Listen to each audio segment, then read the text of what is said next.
Hello everyone, welcome to the new video of our Gyan channel.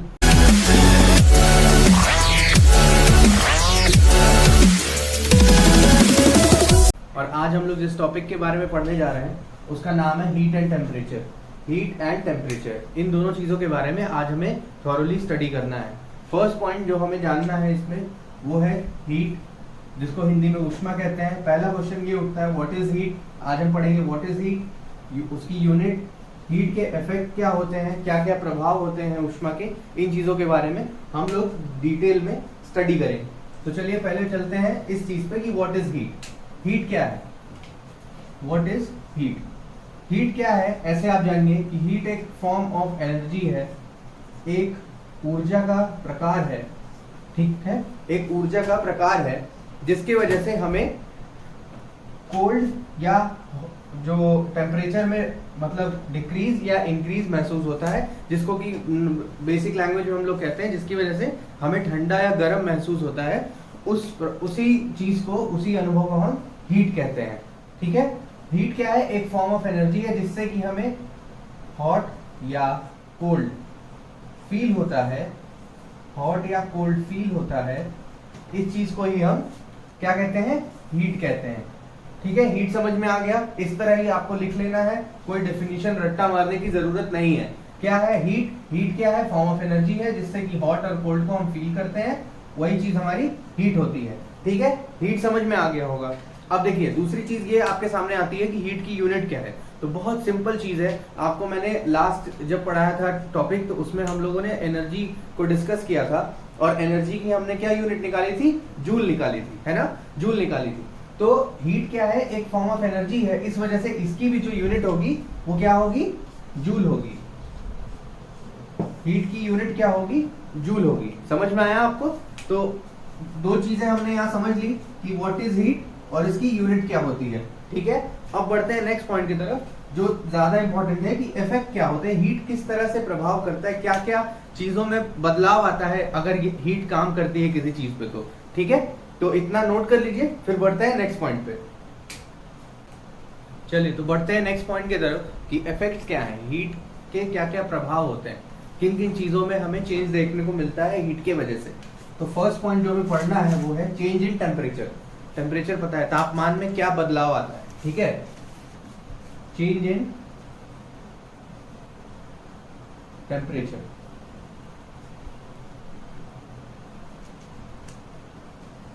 देखिए पहली चीज समझिए चेंज इन टेम्परेचर से, जो हीट होती है, हीट का एक होता है, एक उसका फीचर है, एक उसकी प्रॉपर्टी, एक गुण है उसका कि हीट जो होती है वो भेदभाव में विश्वास नहीं रखती। ठीक है, वो भेदभाव उसको मंजूर नहीं है। समझ में आ रहा है। अगर कोई बॉडी है, ठीक है, अगर कोई बॉडी है, उसका हायर टेम्परेचर रीजन है, मतलब इसका टेम्परेचर बहुत हाई है। ठीक है, एक और बॉडी है, इसका टेम्परेचर इसके तुलना में कम है। ठीक है, तो हीट जो इसके पास थी, इस हीट से देखा नहीं जाता है कि कोई उससे छोटा हो। वो क्या करती है, higher temperature to lower temperature move करती है, बह जाती है, प्रवाहित होती है। क्या चीज प्रवाहित होती है, हीट। ठीक है, और कब तक होती है, तब तक होती है जब तक ये दोनों, अगर इसको ए मान रहे हैं, इसको बी मान रहे हैं, तो ये दोनों एक दूसरे के बराबर ना हो। ठीक है, ये हमारी एक प्रॉपर्टी होती है हीट की। इफेक्ट्स पढ़ने से पहले ये जानना जरूरी था, इसलिए मैंने बताया क्या कि हीट जो होती है वो हायर टेम्परेचर रीजन से, बॉडी से, सराउंडिंग से, ठीक है, एरिया से, किसी भी जगह से, रूम से, lower temperature region, body, surrounding, area, room में जाती है। कब तक, जब तक उन दोनों का जो हीट है वो इक्वली ना हो जाए, एक दूसरे के एकदम बराबर ना हो जाए, तब तक एक जगह से दूसरे जगह तक जाती है। ठीक है, अगर ये चीज समझ में आ गया है तो टेम्परेचर को समझना बहुत इजी है। चेंज इन टेम्परेचर कैसे होता है, जब भी हम किसी चीज में हीट ऐड करते हैं तो टेम्परेचर में इंक्रीज देखने को मिलता है। ठीक है, जब हम किसी चीज की हीट इंक्रीज करते हैं टेम्परेचर में इंक्रीज मिलता है। सिंपल सी चीज है, आप पानी उबालते हो, पानी को जब हम गर्म करते हैं तो पानी उबलने लगता है क्योंकि हीट अंदर स्टोर होती है और टेम्परेचर डिग्री बाय डिग्री बढ़ने लगता है। ठीक है, इसका मतलब क्या है कि अगर टेम्परेचर बढ़ रहा है, हीट बढ़ रहा है तो टेम्परेचर बढ़ेगा, हीट घट रहा है तो टेम्परेचर घटेगा। ठीक है, समझ में आ गया। नेक्स्ट पॉइंट है हमारा कि चेंज इन शेप।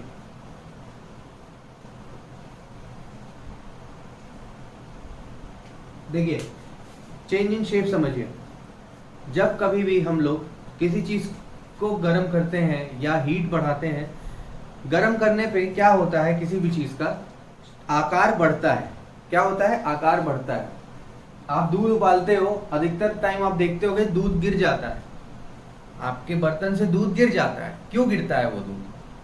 वो तो रखा तो अपने बर्तन में था, बट वो गिरता क्यों है? क्योंकि जब वो गर्म होता है तो उसके हर एक मॉलिक्यूल की गर्मी बढ़ती है और वो एक दूसरे को हटाते हैं कि मुझे और एरिया चाहिए, मुझे और एरिया चाहिए। वो अपना शेप बढ़ाना चाहते हैं।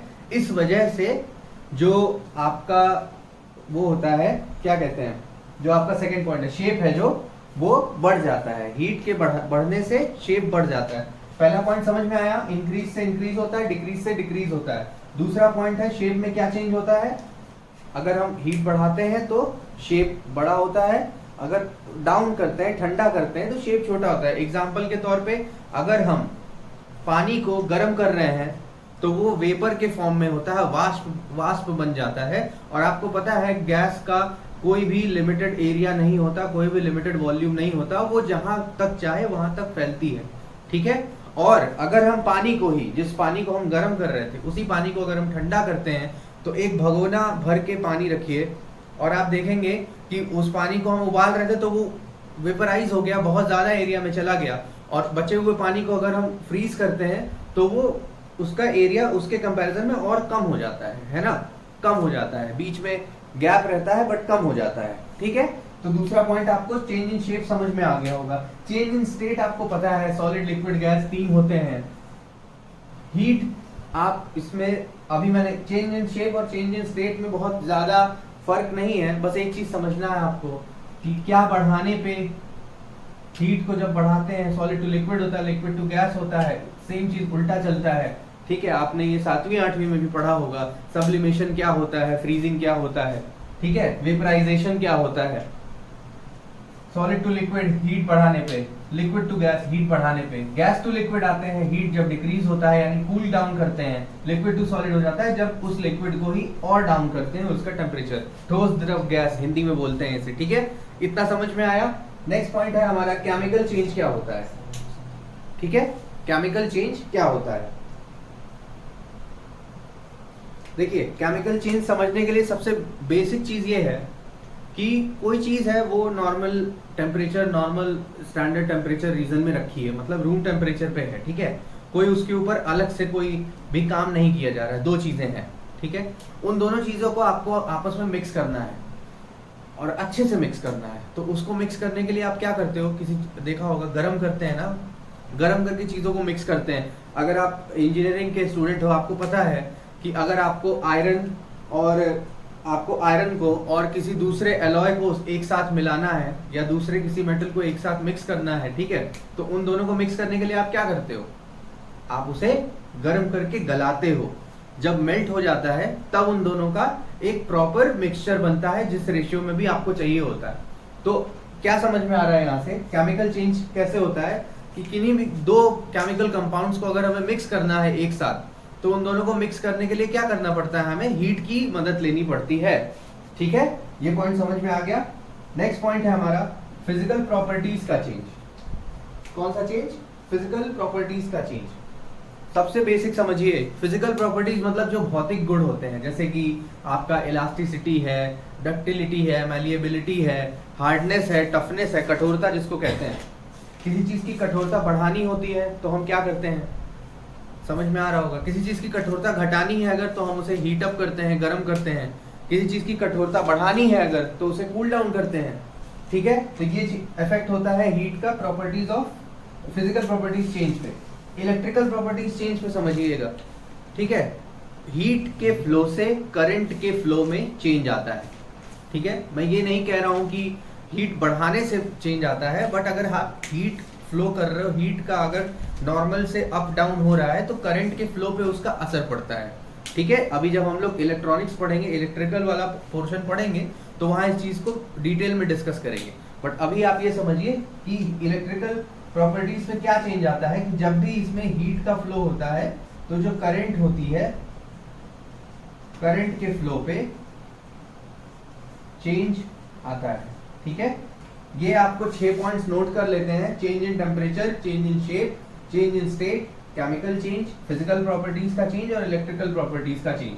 ठीक है, ये जरूर नोट कर लीजिएगा कि हायर टेम्परेचर रीजन से लोअर टेम्परेचर रीजन में जाती है कब तक, जब तक दोनों एक दूसरे के बराबर नहीं हो जाते, पहली चीज। दूसरी चीज आपको ये नोट करना है, चेंज इन टेम्परेचर क्या होता है, जब heat increase temperature increase, heat decrease temperature decrease. Change in shape क्या होता है कि अगर कोई चीज को हम लोग हीट अप कर रहे हैं, हीट इंक्रीज कर रहे हैं, वो सॉलिड थी तो सॉलिड से लिक्विड बन जाती है। ठीक है, और फिर हम लोग अगर हीट इंक्रीज करते हैं तो लिक्विड टू गैस बन जाती है। ठीक है, और सेम चीज उल्टा चलता है कि गैस टू लिक्विड हो जाती है और लिक्विड टू सॉलिड हो जाती है।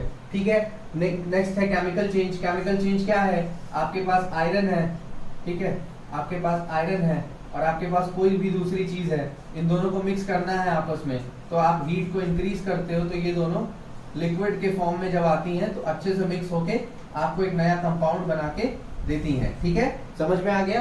नेक्स्ट पॉइंट है फिजिकल प्रॉपर्टीज में चेंज क्या होता है। फिजिकल प्रॉपर्टीज में चेंज करने के लिए हम क्या करते हैं, गर्म करते हैं तो उसकी कठोरता कम हो जाती है। समझ में आया। नेक्स्ट लास्ट पॉइंट था इलेक्ट्रिकल प्रॉपर्टीज का चेंज। इसको मैंने बताया है कि हीट के फ्लो से करंट के फ्लो में प्रभाव पड़ता है, यही इफेक्ट होता है आपका हीट का।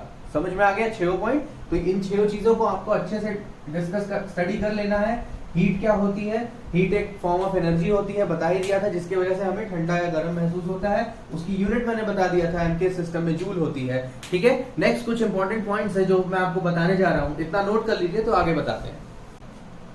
आज का लास्ट पॉइंट जो हमें स्टडी करना था, जो पॉइंट मैं आपको बताने जा रहा था, वो इंपॉर्टेंट ये था, यूनिट ऑफ हीट हम पढ़ते हैं। ठीक है, एमकेएस सिस्टम में मैंने बताया जूल क्या होता है। 1 जूल आपको पहले से मालूम है, अगर आपने लास्ट लेक्चर देखा है तो। नहीं देखा है तो आई बटन पे क्लिक करिएगा, वहां से आपको दूसरे वीडियो का लिंक मिल जाएगा, उसे ओपन करके आप वो टॉपिक जरूर डिस्कस कर लीजिएगा, जरूर उसको देख लीजिएगा। ठीक है, दूसरी चीज, एमकेएस सिस्टम में जूल होता है, सीजीएस सिस्टम में कैलोरी होता है। और हाँ, अगर एमकेएस सीजीएस भी नहीं पता है तो वो भी मैंने पढ़ाया है, यूनिट एंड मेजरमेंट, उसका भी लिंक आपको आई बटन में मिल जाएगा। ठीक है, उसे भी जाके स्टडी कर लीजिएगा।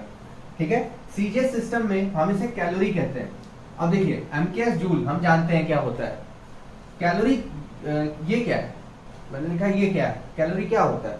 तो देखिए, कैलोरी सीजीएस की एक यूनिट है। कैलोरी क्या होती है, किसी भी बॉडी का, ये सपोज करिए बॉडी है दोनों, ठीक है, किसी भी बॉडी का जो टेम्परेचर है, अगर उस टेम्परेचर में हमें 1 डिग्री सेल्सियस बढ़ोतरी देखनी हो, इंक्रीज करना हो, और इसको इंक्रीज करने में जो टोटल अमाउंट ऑफ हीट यहाँ पे लगता है, उसी को हम क्या कहते हैं, कैलोरी कहते हैं। ठीक है, समझ में आया। एक बॉडी थी, उस बॉडी का टेम्परेचर पहले 20 डिग्री था, उसे 21 करना था। 20 से 21 करने में जो हीट का यूज हुआ है, उसी हीट के अमाउंट को हम क्या कहते हैं, कैलोरी कहते हैं। ठीक है, तो समझ में आ गया होगा कैलोरी क्या है। बॉडी है, मैं ऐसे लिख दे रहा हूं, ऐसे ही इसे बनाइएगा, बॉडी है दोनों, ठीक है, कोई बॉडी का टेम्परेचर में +1 डिग्री सेल्सियस, मतलब 1 डिग्री सेल्सियस बढ़ाने के लिए हीट यूज्ड, ठीक है, ऊष्मा का जो प्रयोग हुआ है, उसी ऊष्मा को क्या कहते हैं, कैलोरी कहते हैं। क्या कहते हैं, कैलोरी कहते हैं। ठीक है, तो आज मैंने आपको क्या क्या चीजें समझा दी है कि हीट क्या होती है, हीट की यूनिट क्या होती है, एमकेएस सिस्टम में हीट की यूनिट क्या होती है, सीजीएस सिस्टम में हीट की यूनिट क्या होती है, जूल किसे कहते हैं आपको पता है, कैलोरी किसे कहते हैं मैंने बता दिया। जो इफेक्ट्स होते हैं हीट के, हीट का जो प्रभाव होता है किसी भी बॉडी पे, वो कैसे होता है, 6 तरह से होता है, मैंने बताया है। टेम्परेचर में होता है, आपका शेप में होता है, स्टेट में होता है, यानी किस जो प्रकार होते हैं किसी भी मैटर के, ठीक है, states of matter, solid, liquid, gas, उसके बाद आपका फिजिकल प्रॉपर्टीज में होता है, केमिकल प्रॉपर्टीज में होता है और करंट में होता है। ठीक है, तो इतना आपको पढ़ के रखना है। नेक्स्ट पॉइंट जब हम लोग डिस्कस करेंगे तो उसमें हम टेम्परेचर के लिए पढ़ेंगे। ठीक है, नेक्स्ट वीडियो जो होगी मेरी वो टेम्परेचर के ऊपर होगी, तो तब तक आपको ये चीजें डिस्कस कर लेनी है। देखिए मैं एक चीज बता दे रहा हूँ, मैं अभी क्वेश्चंस आपको नहीं करवा रहा हूँ। जितने भी अभी तक मैंने वीडियो बनाया आपने नोटिस किया होगा कि सर तो कुछ कराते नहीं है, सर क्वेश्चन कराते नहीं, सिर्फ टॉपिक डिस्कस करते हैं। वो तो हम किताब से भी पढ़ सकते हैं। वो ऐसा क्यों हो रहा है मैं आपको बताता हूँ। आपके लिए हर टॉपिक का 20 क्वेश्चन लाऊंगा, 20 क्वेश्चंस हर टॉपिक से होंगे। उसका पीडीएफ का भी लिंक दूंगा, प्लस जो उसके मेन टॉपिक्स होंगे, मेन जो क्वेश्चंस होंगे वो क्वेश्चंस हम यहाँ पे डिस्कस करेंगे। ठीक है, इससे क्या होगा कि जितना भी आपका सिलेबस है आईटीआई का, या जिस चीज की भी आप प्रिपरेशन कर रहे हैं, या डिप्लोमा के हैं या साइंस के स्टूडेंट हैं, आप 9th 10th में हैं, 8th में हैं, या आप लोग तैयारी कर रहे हैं एसएससी जेई की, रेलवे, एनटीपीसी की, हर चीज में ये चीजें आती हैं। ये चीजें बेसिक हैं जो हर चीज में आती हैं, बट इसकी छोटी छोटी चीजों को जानना जरूरी है। ठीक है, तो हर जगह से हम क्वेश्चंस को उठा रहे हैं, सेलेक्ट कर रहे हैं और उन क्वेश्चंस को हम यहाँ पे डिस्कस करेंगे। तो इससे क्या होगा, आपका जो साइंस का पोर्शन होता है जो हर पेपर में आता है वो आपका एक ही जगह से क्लियर हो जाएगा। ठीक है, हर पेपर में कम से कम 5 नंबर से लेके 10 नंबर का साइंस से क्वेश्चन आता है और उसमें भी फिजिक्स और केमिस्ट्री रहता है। ठीक है, बायो भी मैं कोशिश करूंगा कि हम लोग बायो पे भी वीडियो बनाएं फिजिक्स और केमिस्ट्री होने के बाद। ठीक है, तो अभी क्या है कि आपको अच्छे से पढ़ना है। क्वेश्चंस के लिए आप लोग निश्चिंत रहिएगा, बहुत जल्दी ही वीडियो आएगी जैसे ही टेम्परेचर खत्म होगा हमारा। ठीक है, तो तब तक के लिए इसको पढ़ते रहिए। जय हिंद, थैंक यू।